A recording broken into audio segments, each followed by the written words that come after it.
Em 2024, o PIB da construção civil brasileira cresceu 4,3% e as vendas de imóveis novos avançaram mais de 20%, segundo a CEBIC. Mas, ao mesmo tempo, estudos mostram que grandes projetos de construção ainda ultrapassam, em média, 70% do orçamento inicial e atrasam mais de 50% no cronograma previsto. Ou seja, boa parte do sucesso de um empreendimento é definida já no projeto. Eu sou Fernanda Ramasek e no Morar em Pauta de hoje vamos entender como os projetos afetam prazos, lançamentos e o futuro do mercado imobiliário, trazendo os desafios e tendências que já estão em curso. Aqui comigo, Edna Figueiredo, gerente de orçamento e projetos executivos da Encamp, Camila Lima, ela é diretora de engenharia na Connect Projetos de Engenharia, e Nayara Coimbra, gerente de projetos executivos da Patrimar. E eu quero já começar o nosso bate-papo aqui pedindo para que cada uma de vocês se apresentem. Edna, vamos começar por você, então. Como é que é o seu trabalho? Conta para a gente assim em detalhes. Olá. Bom, eu sou gerente, né, de orçamento e projetos na Encamp há 27 anos, então o meu trabalho ele começa lá depois da captação do projeto do terreno, né, que chega aqui para a área da engenharia e a área de projetos para poder começar o desenvolvimento. Então, quando a gente pega um terreno, então a primeira coisa que a gente olha é a topografia, né? O que que esse terreno que é possível fazer, o que que é viável para aquele terreno. Então, para a engenharia, a visão da topografia, eu acho que é uma das coisas mais importantes para o início, né? E aí, após isso, a gente começa o desenvolvimento. Então, o projeto ele tem um ciclo muito longo, o projeto com a obra. A gente fica aí 5 anos trabalhando com aquele projeto, com aquele empreendimento. E isso envolve muitas disciplinas diferentes. Então, assim, você tem que pensar em tudo, compatibilizar, fazer a integração de todas essas disciplinas para você ter um projeto que seja um projeto viável e um projeto que tenha qualidade. Então, acho que isso é o mais importante. E quando eu olho, vejo um terreno vazio, quando eu vejo um prédio antigo que já está caindo aos pedaços, aí eu penso, o que que poderia ser feito aqui nesse local? Que tipo de empreendimento? Então, é uma visão que a gente está o tempo inteiro ali, você está andando, você está pensando em obra e em projeto, né? Nayara. Fernanda, queria agradecer a participação. Acho excelente a colocação da Edna. Eu também sou gerente de projetos executivos, só que na Patrimar, no caso, a gente atua lá no ramo do alto padrão. Como a Edna mencionou, a gente trabalha com muitas disciplinas de projeto. No campo do projeto executivo, a gente tem que tornar real aquilo que foi concebido no início. Então, aquilo que partiu de um sonho, de uma imagem, de um estudo inicial, de um escopo definido, baseado numa imagem, numa espécie de briefing, a gente tem que transformar aquilo ali em algo técnico, passível de executar, passível de orçar e pensar nesse negócio como um modelo que gere lucro para a empresa. Por isso que a gente atua com diferentes disciplinas, né? A gente trabalha hoje com cerca de 30 disciplinas diferentes. Então, existe um conhecimento muito amplo. Essa compatibilização é necessária para que a gente não tenha prejuízo na obra, prejuízo ao longo do desenvolvimento dos projetos e finalmente tenha lucro. Camila, se apresente para nós. Eu sou Camila Lima, engenheira civil, diretora de projetos da Connect Projetos de Engenharia.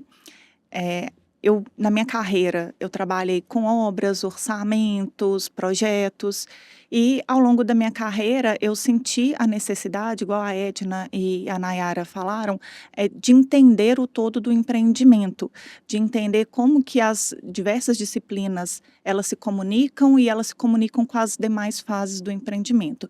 Então, resolvi fazer o mestrado em gestão de projetos e, quando eu fiz o mestrado, eu consegui enxergar de maneira mais estruturada como que essas disciplinas elas interagiram. E aí levei isso para a Connect, que é a empresa em que eu sou diretora e sócia, e que esse ano a gente está comemorando aí 10 anos de empresa. Então, que ótimo, eu estou com um time de mulheres de peso aqui, né? E o assunto vai ser muito interessante, pelo visto. Edna, eu quero começar por você que tem esse olhar difuso aí. Vamos falar assim, na análise inicial do terreno, existem aquelas bandeiras vermelhas, né? E como é que a Encamp, assim, ela identifica e responde esses riscos para que não atrase a tomada de decisão? Você falou assim de topografia. Tem esses riscos, né? A topografia, um risco de inundação. Como é que é esse trabalho? Bom, Existe o setor de novos negócios na empresa, então ele faz a captação do terreno, é feita uma primeira viabilidade, né, para poder ver se assina o contrato com o terrenista ou não. Então, após esse contrato assinado, aí a gente faz, a gente chama de, que é o estudo de massa, que aí a gente junta todas as informações que temos lá do terreno e começamos a fazer os levantamentos que são necessários para o desenvolvimento, que seria a topografia, a sondagem, fazer um estudo ambiental, verificar se o terreno tem alguma contaminação. A gente faz esse levantamento todo e após esse levantamento é que a gente começa a desenvolver o projeto. Então a gente define a tipologia, né? Então a gente começa a desenvolver o projeto. Então aí com esses documentos todos que a gente junta durante esse período, que não é um período tão, a gente precisa aí de uns 40 dias para poder ter essas informações e a gente faz um estudo de risco daquele empreendimento. Então, com esse estudo, aí a gente depois refaz o estudo de massa com todas as informações, porque a topografia, às vezes, a gente não tem lá no início, então a gente já revê tudo. E aí é feita uma viabilidade, que é a viabilidade para poder disparar a aprovação. Então, realmente, tudo que foi levantado, o terreno é viável e começa a aprovação do projeto junto às incorporações. E aí depois, nesse ciclo de aprovação, uma coisa que a gente mudou, que acho que melhorou bastante, que é a interação da parte da incorporação no desenvolvimento do projeto com a gente chama de soluções técnicas. A gente tem, então, dentro do setor de projetos executivos, a gente tem um que trabalha lá junto com a incorporação no início, que é o de soluções técnicas. A gente estuda tudo que é possível para melhorar ou para remediar algum problema que tenha naquele terreno. Então, acho que isso faz muita diferença para você ter assertividade quando você finalizar a aprovação, você saber que aquele empreendimento ele continua viável. É bem minucioso, né? Nayara, você que tem a visão de mercado, assim, quais são as etapas do projeto que determinam o sucesso ou o fracasso da obra, hein? É interessante a pergunta, Fernanda. A Edna falou de remediar, né? Eu costumo dizer que projeto é como se fosse uma receita de bolo. Um negócio é como se fosse uma receita de bolo. A gente precisa entrar com os ingredientes na hora certa, né? Se a gente entra com a farinha, com o açúcar e esquece do fermento, esse bolo não vai crescer. E o negócio precisa crescer e precisa ter lucro. Pensando de maneira prática no campo em que projeto executivo é a solução técnica daquilo que a obra precisa fazer, eu estou entregando ali para a ponta da lança uma informação minuciosa, detalhada do modo como ele vai executar tal coisa. Porém, é o que a Edna falou, a gente está remediando. Não tem nada que conserte um bolo que nasceu sem fermento. Ou seja, o nosso problema está lá no início. A Edna mencionou também aí levantamento topográfico, né? Projeto ele precisa nascer com estudos que estejam assim bem definidos, bem demarcados, um briefing bem feito, um levantamento topográfico, uma sondagem que não seja uma sondagem rasa. A gente precisa ter informações que sejam seguras para poder projetar. Se a gente entende o modelo de negócio em que a gente atua, se a gente entende o que a gente quer projetar e o tipo de cliente que a gente quer atender, a gente já está um passo à frente. Agora, do contrário, se esse projeto nasceu com soluções que são literalmente apenas remédios, são soluções que não vão resolver na prática um problema, por mais que a gente entregue lá na frente um projeto executivo, ele ainda não resolve o problema que nasceu na raiz, a falta do fermento. E são falhas que acabam trazendo muito, tornam o problema da execução ainda maior, né, Camila? Olhando assim pelo lado técnico, como que essa integração projetista, orçamentista, engenheiro, ela pode evitar essas falhas? O que a Edna mais a Nayara falaram é de suma importância. Desde o início do projeto, né, da concepção do empreendimento, é muito importante que todos os envolvidos eles participem dessa concepção, para justamente o que a Nayara falou, né, para que esse fermento do bolo ele seja adicionado ali no início dessa concepção do empreendimento. Era no início, quando, né, a gente começou a trabalhar com os projetos e falar com os clientes, olha, os empreendimentos eles são multidisciplinares, muitos deles, até construtores, nos olhavam com estranheza. Como assim multidisciplinar? E a gente falava, olha, não tem como eu fazer um projeto hidráulico sem eu ter o projeto de fundação, sem ter o projeto estrutural. E eles falaram, mas o que hidráulica tem a ver com a estrutura? Tem tudo, porque se a gente não compatibiliza, vai ser remediado, né? E a gente tem que fazer essa previsão antes do projeto. Algo que ainda um pouco incomum, mas a gente já vê essa mudança de mercado, são os engenheiros de obra, quem está lá na ponta, participar dessas reuniões iniciais de concepção do empreendimento. Igual a Edna falou, que tem, né, a equipe de soluções técnicas lá dentro da Encamp. Essa equipe, ela justamente é uma equipe multidisciplinar que lá na concepção do empreendimento vai dar as soluções multidisciplinares para aquele empreendimento antes que ele vire um empreendimento executivo. Então, a gente pensa em todas as possibilidades e é ali que a gente consegue ganhar dinheiro, é ali que a gente consegue otimizar o empreendimento e trazer um empreendimento com uma solução técnica melhor. Você falou uma coisa interessante, né, que um setor ele precisa do outro, né? Porque estudos, olha só, estimam que o retrabalho pode representar até 42% do custo total de uma obra.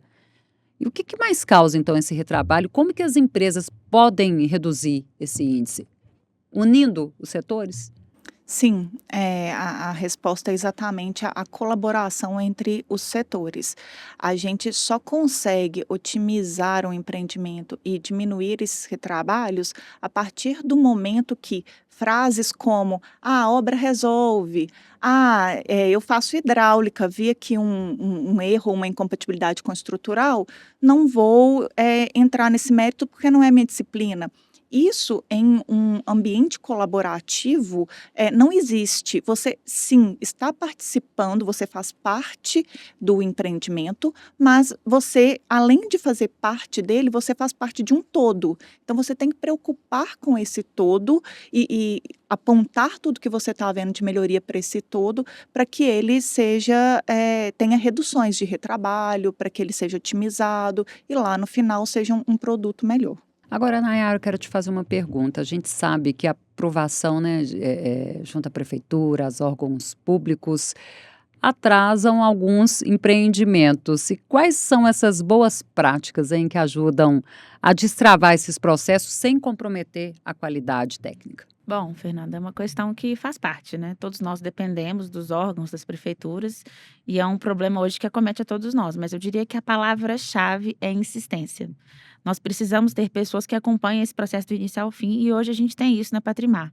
A gente tem a equipe focada ali nas disciplinas de projeto, e uma delas é o processo de legalização, onde os analistas, eles não só acompanham o projeto desde a concepção dele, como também acompanham as tratativas necessárias com as prefeituras. Então, diariamente, e aí, como é que tá? Como é que evoluiu?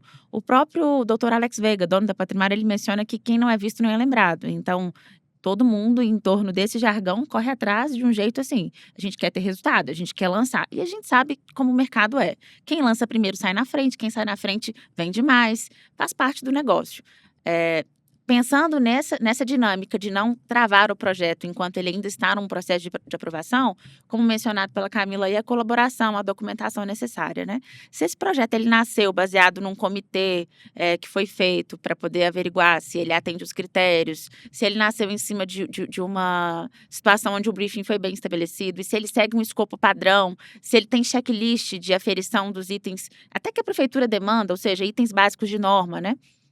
Esse projeto, quando ele for aprovado, ou no momento em que ele tiver que ser analisado, ele já está um passo à frente. Então, a gente já está evitando que problemas futuros surjam e que, de novo, não tenha que remediar o famoso bolo que nasceu sem fermento. Ô Edna, e na Encamp, hein, como é que tem funcionado esse equilíbrio entre o prazo de aprovação e entrega do projeto com qualidade? Tem cerca de 1 ano e pouco que lá na Encamp a gente implementou o Lean, né, nas áreas da aprovação, desde lá da incorporação até a gente ter o início de obra, entregar o orçamento para a obra.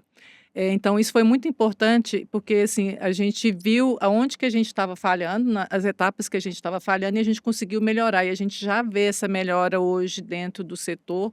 E assim, a gente vai conseguir ter porque como o projeto ele é muito longo, a gente não consegue perceber isso agora. Eu acho que a gente vai conseguir perceber e daqui a uns 2 anos a gente vai colher frutos dessa mudança que a gente fez com o Lean. Então, o que a gente percebeu? Que a gente precisa trabalhar, todo mundo a gente tem a documentação, que é importante, porque se uma pessoa pegar aquele processo no meio do caminho, ela tem que conhecer o que já foi feito e que caminho que vai percorrer para chegar na aprovação. Então, isso foi importante. A gente implementou o setor de soluções técnicas, que a gente não tinha. Então, a gente tinha algumas coisas mais isoladas, a gente integrou todo mundo, criou o processo. Então, mudou muito a forma de trabalhar. Então, a gente vai ter que colher muitos frutos em cima disso. E o que a gente vê também é essa interação. Antes, cada um trabalhava e tinha muito retrabalho. Então, o retrabalho para projeto é péssimo, porque às vezes você chega, desenvolve um projeto e tem que modificar, a gente perde muito tempo. Então, a gente viu que o retrabalho, a gente viu que o prazo estava ficando muito extenso, a gente conseguiu economizar dentro do fluxo, a gente conseguiu economizar bastante tempo. Então, acho que isso é importante da integração das áreas que trabalham, né, para poder a gente ter a compatibilização e ter o projeto e conseguir entregar aquele projeto dentro do que a empresa espera, porque a gente tem que faturar, a gente tem que colocar aquele projeto para rodar, eu preciso lançar, eu preciso vender. Então, isso tudo foi muito importante para a empresa, para a gente chegar agora no que a gente está colhendo esses frutos agora do Lean. Ô, Edna, aproveitando sua fala, vamos falar da norma de desempenho, que ela trouxe mudanças significativas, né, para os projetos. Como que isso impacta no desenvolvimento desses projetos na Encamp? A norma de desempenho ela foi muito importante para o mercado como um todo, né? Então, assim, a gente acho que conseguiu nivelar no mercado os parâmetros mínimos, as recomendações. Acho que todo mundo começou. Quem não entendia, quem não sabia que existia o desempenho lumínico, o térmico, o de ruído. Então, a gente viu que todo mundo, você começou a ver muita reportagem, muita gente no jornal tinha esse assunto o tempo inteiro. Então, acho que isso trouxe para o cliente. Eu acho que o conhecimento dele conseguir escolher no mercado qual que é o empreendimento que ele quer comprar. E para a gente que está lá no desenvolvimento, então, quando você começa o empreendimento, a primeira coisa que a gente vai fazer dentro daqueles levantamentos que eu disse lá no início, é o levantamento, qual que é a classe de ruído daquele empreendimento, que tipo de esquadria eu vou levar para aquele empreendimento. Então, pensar no todo, a parte do lumínico, do térmico, do conforto do morador, e para isso a gente tem que contratar as empresas para fazer os laudos, para te dar, para você saber. Então, aqui na hora que a gente vai especificar um material, uma cor de tinta, a gente precisa, o térmico ele nos dá isso. Então, hoje, se você olhar aí olhar pelo que está sendo construído, todo mundo com os prédios muito claros. Por quê? Porque eu tenho que atender o desempenho térmico. Então, às vezes, ninguém está sabendo, está todo mundo ficando muito igual. Daqui a pouco a gente vai ficar igual à Grécia, todo mundo de casinha branca. A gente vai, talvez, ir para esse lugar. Porque esse lado que a gente teve que entrar, entender o do térmico, ele teve influência. Então, ele está influenciando na parte arquitetônica, no que você tem de visual, no conforto de quem está morando, a pessoa que vai sentir a diferença. Então, acho que isso, a norma foi muito boa e você conseguir nivelar, né, o mercado, porque aí as pessoas começam a cobrar de uma empresa pequena ou de uma empresa grande da mesma forma. Então, todo mundo começou a disseminar a informação, entender. Eu acho que isso foi muito bom para o mercado. Eu já ia te perguntar se isso ia trazer um padrão que ia dificultar nesse planejamento aí dos projetos. Não, mas isso, por um lado, foi ótimo, né? Isso. No início, todo mundo ficou com muito receio, achando que isso é uma coisa que ia inviabilizar os empreendimentos. E agora a gente vê que é uma coisa assim, natural. Até ajudou. Ajudou. Então, assim, eu começo o empreendimento, já tenho o laudo térmico, lumínico, tem a classe de ruído, tem alguma esquadria especial. A gente já começa a pensar no fornecedor de esquadria lá no início, quando a gente está desenvolvendo. Então, é uma coisa muito importante, assim, foi muito bom. No início, todo mundo ficou com medo, tanto é que a norma, ela entrou em vigor, depois eles retiraram ela né, porque estava todo mundo com receio, mas no final foi uma coisa muito boa aí para o mercado. E para a gente também que trabalha com projetos, eu acho que foi uma coisa muito boa também. Agora, a Camila tem formação e certificação, né, na aplicação dessa norma. Como é que ela conversa assim, com a adoção de tecnologias do projeto com a melhoria de desempenho nas edificações? Como que surgiu nessa minha necessidade de ir para a BNT fazer o curso da norma? Foi muito com o que a Edna disse. No início, a construção civil ela estava muito temerosa, qual que seria esse impacto. Então, na época, fui para São Paulo, fiz o curso lá na BNT, e aí eu lembro que o instrutor que estava dando, né, essa palestra para a gente sobre a norma, ele falou assim, ele falou duas coisas que me marcaram bastante. Ele falou, quem aqui nessa sala, tinha umas 50 pessoas, leu alguma norma sobre a sua área nos últimos 3 meses? E só eu levantei a mão. Aí ele pegou e falou assim: a norma de desempenho, ela fala em sua maioria, porque ela é uma norma muito extensa, ela tem 6 partes, é sobre aplicação de normas. Então ela exige que uma esquadria, igual a Edna disse, ela tenha uma norma e que aquela esquadria ela aplique a norma que já existe, ou tenha que melhorar a norma para que tenha a questão acústica, térmica e lumínica adequada. Então, 90% dessa norma é exatamente para exigir que os materiais e né, os equipamentos que são instalados numa edificação, eles cumpram a norma.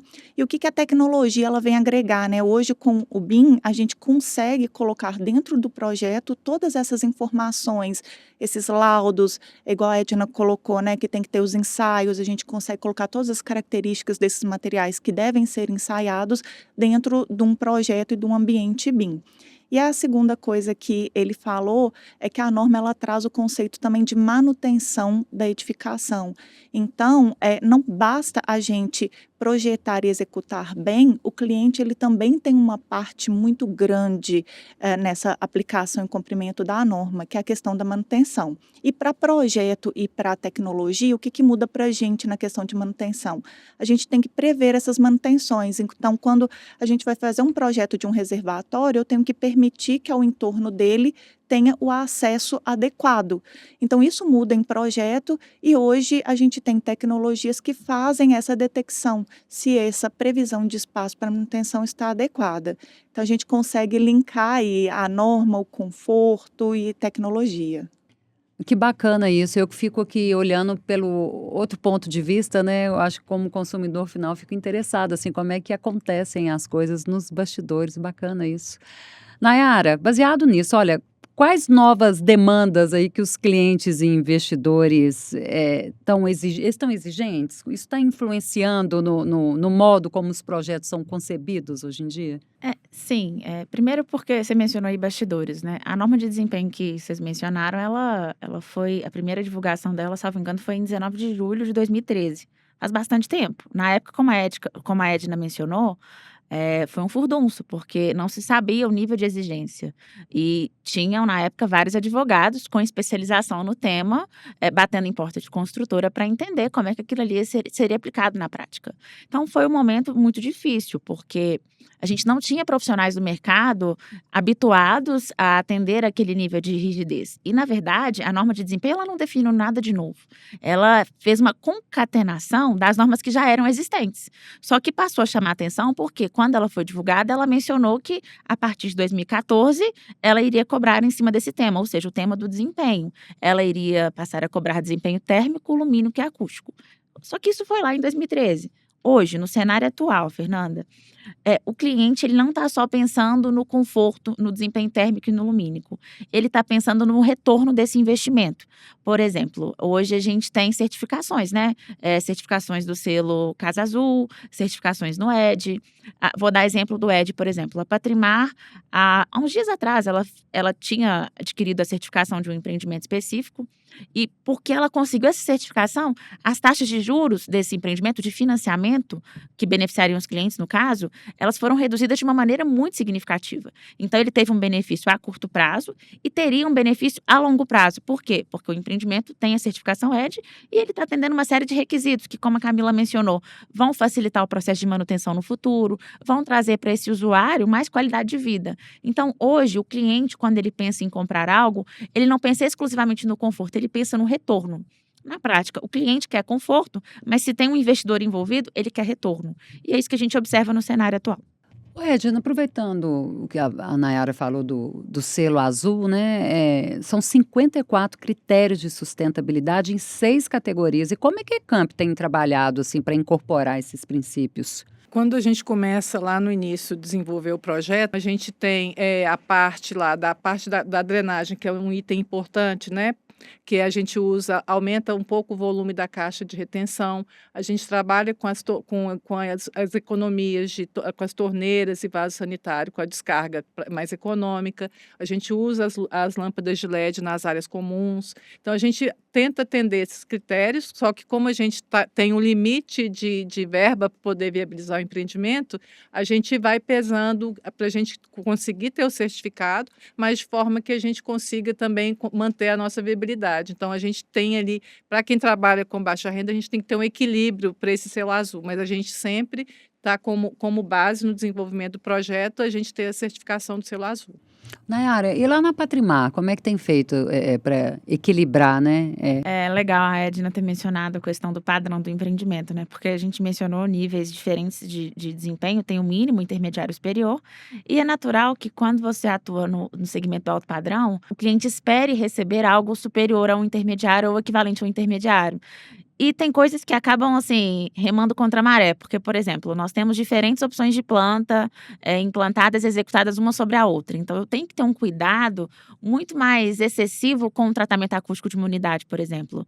Ocorre em função das diferentes opções de planta, eu ter transições hidráulicas em cima de um apartamento, em cima de um quarto, em cima de uma unidade que tem um dormitório, uma área de permanência prolongada. Então, apesar de ter um pouco mais de orçamento para tratar dessas questões, tem esse desafio, né, de conseguir entregar para o cliente um desempenho que seja superior ali àquilo que geralmente é aplicado aí e que não está exclusivamente focado no que é mínimo de norma.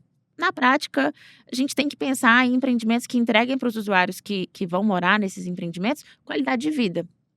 E a Patrimar, ela tem tentado equilibrar, levando em conta esse fator. Hoje a gente não vê a sustentabilidade como algo puramente marketizado. A gente consegue hoje imprimir valor em cima disso que a gente faz. O negócio, ele gera valor e o selo em si, o selo ED, a certificação ED, ele tem gerado esse valor ao longo de todos os empreendimentos que a gente tem obtido essa certificação há pouco tempo.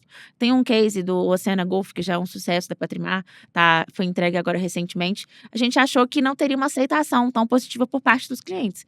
Era um empreendimento de 246 unidades residenciais do alto luxo, lá no Rio de Janeiro, em plena Barra da Tijuca, onde o selo ED foi implementado e os requisitos estavam vinculados à redução da vazão do chuveiro, à redução, a colocação dos arejadores. Então, são coisas que a gente pensa, poxa, o cliente de alto padrão, ele quer um chuveiro de altíssima vazão.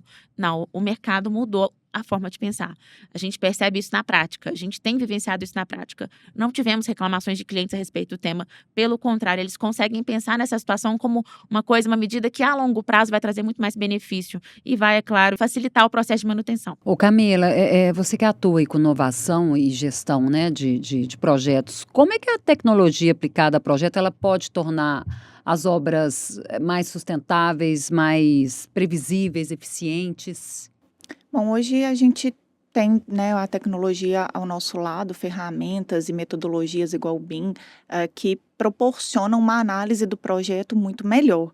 Então a gente precisa, quando a gente faz um projeto em BIM ou utiliza softwares adequados, a gente consegue fazer uma análise de eficiência energética, até mesmo hoje a gente tem alguns softwares e até sites brasileiros muito bons para designar quais são as tecnologias mais adequadas para cada empreendimento, igual a Nayara mencionou a questão dos arejadores. Isso são às vezes, pequenas ações que a gente consegue aplicar ao projeto e proporcionar uma melhoria, uma qualidade muito grande.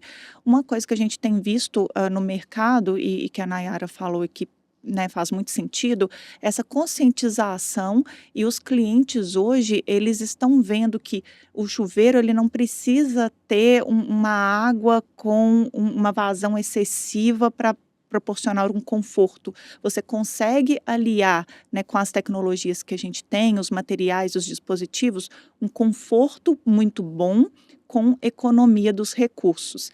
E outra coisa que quando a gente fala de sustentabilidade, a gente tem que equilibrar. A sustentabilidade ela sempre está no tripé social, ambiental e econômico. A gente não consegue falar de sustentabilidade sem ter o retorno financeiro, porque Se você não tem esse retorno, não é sustentável, né? Você também não tem como falar de sustentabilidade se a questão social e de conforto ali, ela não é estabelecida. E se você também não preocupa com os recursos que são gastos. Então, hoje, com essas tecnologias, a gente consegue equilibrar ao máximo esse tripé da sustentabilidade. Gente, a gente está indo para o nosso último bloco e eu quero saber da Edna agora. O ciclo médio entre a concepção do projeto até a entrega, ele pode ser longo aí, né? No mercado. O que mais impacta esse tempo e como é que a gente otimiza esse cronograma sem perder qualidade, Ed? Eu acho que é questão de se implementar processo. Então, se desde o início você passa pelo, você começa a fazer análise, antes de você seguir com o projeto, você dá soluções, que a Camila, ela presta serviço, ela sabe bem do que eu estou falando.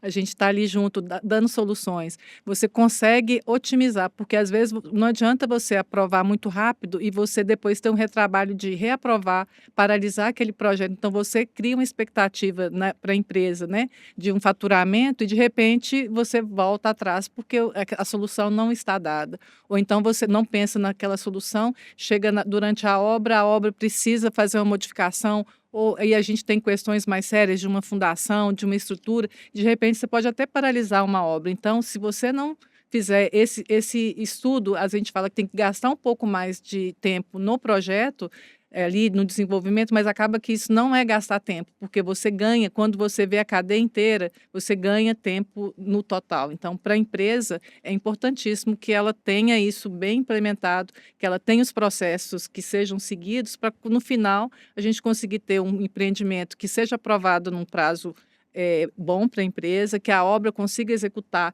sem ter nenhuma dificuldade.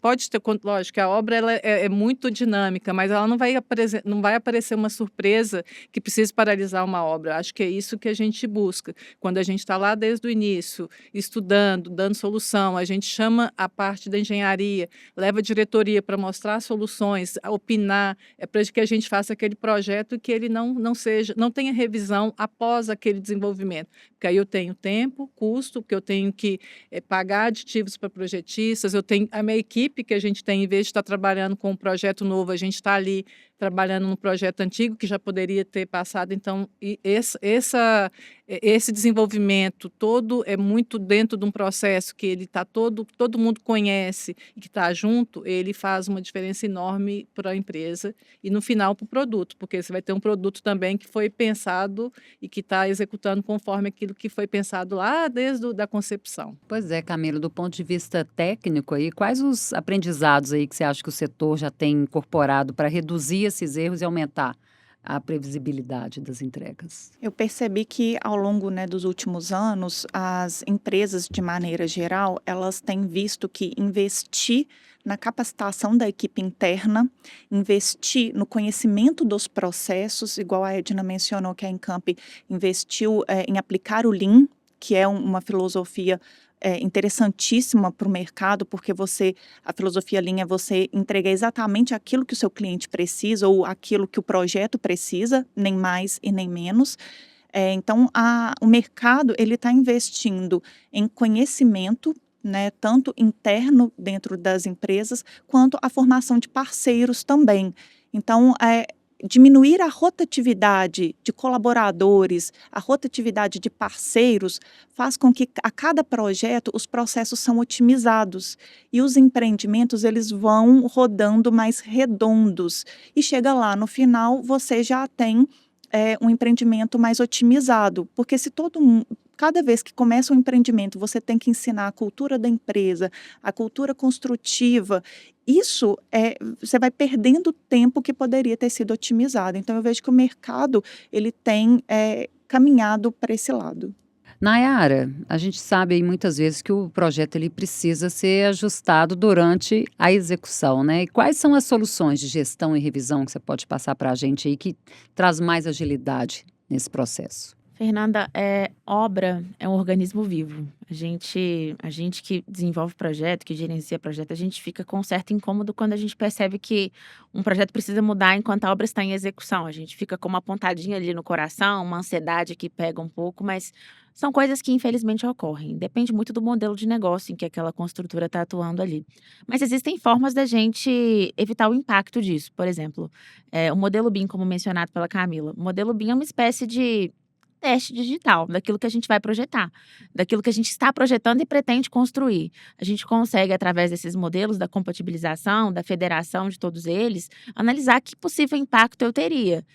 Existe também, no caso da Patrimar, né, a gente constrói apartamento modelo. Quando a gente está executando ali o primeiro pavimento tipo, tirou o escoramento, já começa a executar a alvenaria, na sequência vem com o assentamento dos revestimentos, com as esquadrias, com todas as etapas normais, antes mesmo de eu ter terminado os outros pavimentos. Por que a gente faz isso? Para a gente testar na prática, em loco, olhando para aquilo ali. Que tipo de problema eu tenho aqui, ou que tipo de solução eu posso ter para melhorar e otimizar a estética, para melhorar e otimizar o meu orçamento? O que eu não estou vendo aqui? O que eu não vi no projeto que eu posso ver aqui agora e resolver? Esse apartamento modelo, esse modelo BIM são coisas que, na prática, vão evitar que projetos mudem lá na frente e que a obra tenha que ajustá-los durante o percurso, né? A gente precisa pensar que a obra, como eu disse mais cedo, é a ponta da lança. Então, eu preciso que ela seja breve, preciso que ela ocorra dentro daquilo que o cronograma está determinando e que ela não tenha atraso. Então, eu preciso pensar nisso de maneira muito integrada, aliando ali o orçamento estabelecido para aquela obra, aliando o planejamento pensado para ela e, na prática, unindo a integração com todas essas áreas. Se eu tenho que fazer uma revisão, me cabe, no mínimo, alinhar com a equipe de campo o nível da urgência. Onde é que eu tenho que tratar aquela ferida? De onde é que eu tenho que começar? O que é prioridade para a obra? Se tem uma revisão como algo necessário ali no campo, eu preciso tratar isso da maneira mais integrada possível com a equipe de campo, porque eles aqui precisam estar com toda a informação ali ciente, né? Eu diria que se eles estiverem com todas as informações de maneira clara e em softwares que deixam eles seguros daquilo que eles estão fazendo, a gente vai evitar que essa execução ainda ocorra de maneira assim, que ela desvie o foco ali daquilo que ela foi planejada. Por exemplo, a gente trabalha com o ConstruCode, né? O ConstruCode é uma plataforma, já fazendo propaganda, né? Que a gente tem o código QR na prancha. Então, eu consigo ver através da visualização ali do código QR se aquele projeto está válido ou não. Por que isso é relevante? Numa obra que a gente tem ali, como eu citei agora há pouco, o Oceana Golf, mais de 7.000 pranchas de projeto. A gente sabe da dificuldade de ficar atualizando prancha. Imagina, uma obra que tem 7.000 pranchas, ter alguém ali diariamente para poder ficar atualizando prancha, para garantir que o encarregado não está usando uma prancha errada para executar. Então, quando eu faço essa visualização com o código QR, eu vejo, está atualizado ou não esse projeto, está em revisão ou não, tem uma análise pendente. Então, existem tecnologias no mercado que garantem que essa integração ela não seja submetida apenas a uma mesa redonda ali, onde tem o diretor, o engenheiro de obra envolvido, mas na equipe de campo mesmo, no encarregado, no pedreiro, na pessoa que está atuando ali naquele projeto. Então, se tem uma revisão, pensar nela de maneira prática, resolutiva, integrada com as outras áreas, pensando no resultado que a gente precisa ter nesse negócio. Pois é, hoje ficou claro, né, que o projeto não é só o ponto de partida de uma obra, ele é determinante para prazos, custos, qualidade, sustentabilidade e até para o futuro do mercado imobiliário. Eu quero agradecer aqui às nossas convidadas pelas visões, contribuições e queria que cada uma de vocês deixasse uma mensagem rapidinho aqui para a gente. Camila. Eu gostaria de agradecer pelo convite. Foi muito bom participar aqui hoje. Já conheço a Edna, a Nayara, tenho a oportunidade de trabalhar com elas, né, e com as empresas, a Encamp e a Patrimar. E para mim é muito bom poder participar de tudo isso, porque a gente vivencia na prática exatamente o que a gente conversou aqui hoje, né? De uma integração maior, de uma colaboração maior, e a gente consegue sempre trabalhar para que o empreendimento ele seja o nosso ponto focal para o sucesso de todo mundo, né? Não só das construtoras, mas da gente, enquanto empresa e profissionais. Muito obrigada. A gente que agradece, Nayara. Bom, queria agradecer novamente, Fernando, o convite. É uma discussão muito pertinente a que a gente teve aqui hoje.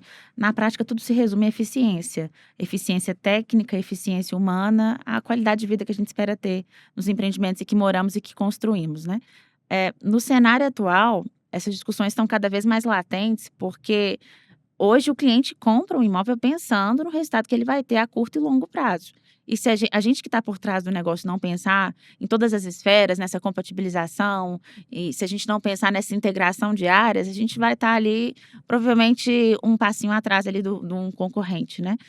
Hoje, se a gente avaliar de maneira prática, todos esses temas que a gente discutiu aqui, tudo gira em torno do sucesso do negócio. Do sucesso do negócio e do conforto que a gente vai ter ao longo do período em que a gente morar nessa edificação. Edna. Bom, queria agradecer a Nayara e a Camila, né, por terem vindo. Foi uma conversa muito boa, muito produtiva. Acho que foi bem importante para a nossa área, né, que a gente é muito corrida e a gente ter esse tempo para poder conversar. Eu falo que a engenharia ela é muito gratificante. Então, quando eu passo perto de empreendimentos, ainda mais a gente que trabalha com Minha Casa Minha Vida, com baixa renda, quando você passa em empreendimentos que a primeira vez que você vai lá visitar o terreno é só mato, uma área grande, a gente sempre trabalha com empreendimentos grandes, e você vê, a partir do desenvolvimento do projeto, depois você passa ali, você vê pessoas morando, usando aquilo que a gente projetou, que a gente cuidou, esse cuidado que a gente tem que ter com quem vai morar, com o que a gente está entregando e com o meio ambiente, com a cidade. Eu acho que isso é muito importante de quando você vê, e a gente quando vê os vídeos, né, do pessoal recebendo as chaves do empreendimento, a felicidade. Então, eu me coloco ali como uma pessoa que participou e que você pega ali 500 pessoas que você está entregando a chave e a pessoa sentir que ter a felicidade de estar morando ali, eu acho que isso é muito gratificante e importante. Apesar da gente ser da área de exatas, né, da engenharia, mas eu acho que essa parte humana do que a engenharia nos entrega, que é entregar onde a pessoa vai morar, como ela vai viver ali, acho que isso é muito importante e gratificante. Eu achei super interessante aqui. Eu acho que eu ouvi aqui como é que o filho é planejado e como é que o filho nasce. Muito bacana. Mais uma vez, agradecer a presença, a participação de todos vocês. E para você que nos ouviu, não se esqueça de seguir o Morar em Pauta no YouTube, no Spotify ou na sua plataforma favorita e acompanhar os nossos próximos episódios. Até lá!